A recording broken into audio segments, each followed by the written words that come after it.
मुक्या जीवाला मारून तू काय साधिले, बघ मृत्यूच्या जबड्यातून मी त्याला सोडिले, त्वा मारिले परंतु मी त्यालाच रक्षिले.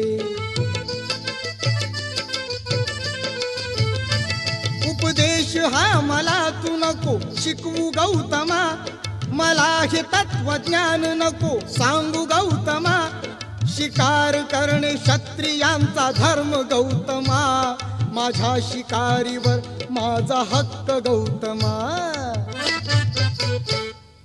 हंस हा कुणाचा, हा हंस हा कुणाचा.